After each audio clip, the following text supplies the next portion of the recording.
Hello everyone, welcome back to our channel. If you are thinking to delete your Instagram Threads account, and this video is for you. So let's start with the video. If you are thinking to delete your Threads account, then there's something you need to keep in mind. That you can only deactivate your Threads account, and if you want to delete it, you have to delete your Instagram account too. There have been no option to delete your Threads account separately.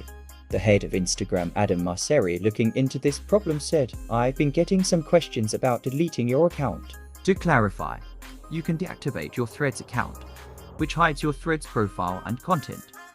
You can set your profile to private, and you can delete individual Threads posts all without deleting your Instagram account. Threads is powered by Instagram, so right now it's just one account, but we're looking into a way to delete your Threads account separately. So if you want to deactivate your account, then go to your profile, then click on menu on top right side of your screen. Now click on account, and here you will find an option to deactivate your account and an option to take a break.